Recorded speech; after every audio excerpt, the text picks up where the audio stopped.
Penangkapan berlangsung hari Jumat lalu. Pelaku, Ajat Supriyatna, ditangkap di kontrakan saudaranya yang berada di Kecamatan Picung, Kabupaten Pandeglang, Banten. Meski pelaku Ajat tidak ada di lokasi saat penembakan di rest area, ia merupakan penyewa pertama mobil milik bos rental yang tewas ditembak di rest area tol Tangerang Merak kilometer 45. Ajat diduga berperan mencari mobil sewaan untuk kemudian dibawa kabur dan memberikan mobil tersebut ke penadah. Se-Indonesia tuh udah tahu.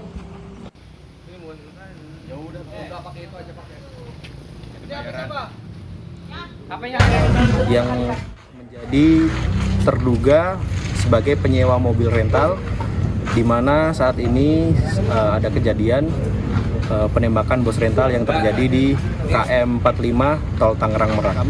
Kami berhasil mengamankan saudara AS ini di kontrakan saudaranya yang beralamat di daerah Picung, Kabupaten Pandeglang. Sementara itu, saudara, terkait pelaku penembakan, Panglima TNI Jenderal Agus Subianto menyatakan oknum anggota TNI AL yang diduga terlibat dalam peristiwa penembakan bos rental mobil di rest area kilometer 45 sedang diperiksa oleh polisi militer TNI Angkatan Laut. Sebelumnya, berdasarkan keterangan dari anak korban, salah satu pelaku mengaku sebagai TNI Angkatan Laut ketika mengancungkan senjata lalu menembak korban.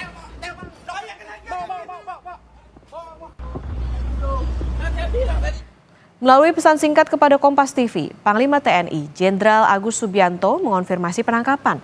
Ia menulis sudah ditangkap dan sedang proses pemeriksaan di POM AL. Sementara itu, pasca terjadinya penembakan warga di rest area kilometer 45 di Kecamatan Jayanti, Kabupaten Tangerang, Banten, Kamis lalu, karangan bunga dan rekan korban masih terus berdatangan ke rumah duka. Anak korban menyatakan pria yang menodongkan pistol ke ayahnya mengaku sebagai anggota TNI AL. Itu penyewa itu, saudara Ajat itu, penyewanya.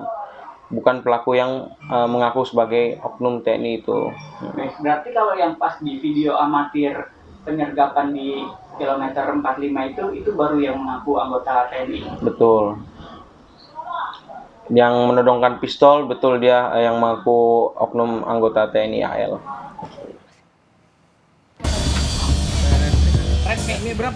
Pasca penangkapan penyewa pertama mobil rental yang berujung penembakan di rest area tol Tangerang Merak, terbit pula konfirmasi mengenai penangkapan oknum TNI AL yang diduga kuat merupakan pelaku penembakan bos mobil rental.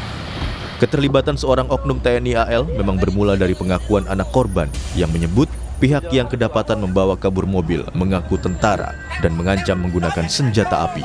Ketua Umum Asosiasi Rental Mobil Indonesia, Anton Junaidi menyebut, usaha rental mobil memang banyak dijadikan target para penjahat. Modusnya bermacam-macam.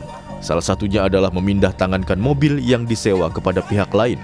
Sekarang ini zaman penjahat rental itu kan marak, Mbak, di usaha kami. Risiko usaha kami itu sekarang ini ya penjahat rental gitu, Mbak. Modusnya gade, jual putus. Pada saat nyewa seperti ini kejadian yang kemarin ini, setiap unit kan ada GPS, Mbak. Maraknya penjahat rental mobil disebut Kabareskrim Polri periode tahun 2009-2011 Ito Sumardi tak lepas dari keberadaan sindikat. Menurut Ito, banyak pelaku yang berani membawa kabur mobil rental karena memiliki backing orang kuat di institusi Polri, TNI maupun Ormas.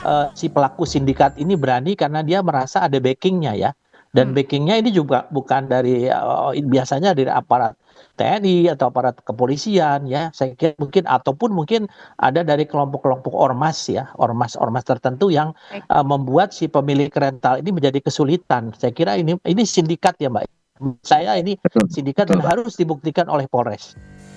Selain keterlibatan oknum TNI, yang tengah diselidiki adalah dugaan pembiaran dan menolak pendampingan yang dilakukan petugas jaga di Polsek Cinangka terhadap korban penembakan di rest area Balaraja, ruas tol Tangerang Merak, kilometer 45. Kapolsek Cinangka, AKP Asep Iwan Kurniawan bersama 3 personel polisi Mapolsek Cinangka masih terus diperiksa Propam Polda Banten dan juga Propam Polres Cilegon. Kita juga tidak mau melakukan pelanggaran hukum, termasuk juga prosedur yang sudah ada seperti itu. Dilakukan pemeriksaan sampai saat ini untuk intensnya baik dari Propam Polres Cilegon termasuk juga Propam Polda Banten sendiri. Penembakan yang menewaskan bos rental mobil terjadi saat ia berusaha mengejar mobil yang dicuri menggunakan GPS pada kendaraan. Saat mengetahui pengendara bukanlah pihak penyewa, korban justru diancam dan berakhir dengan kematian. Tim Liputan, Kompas TV.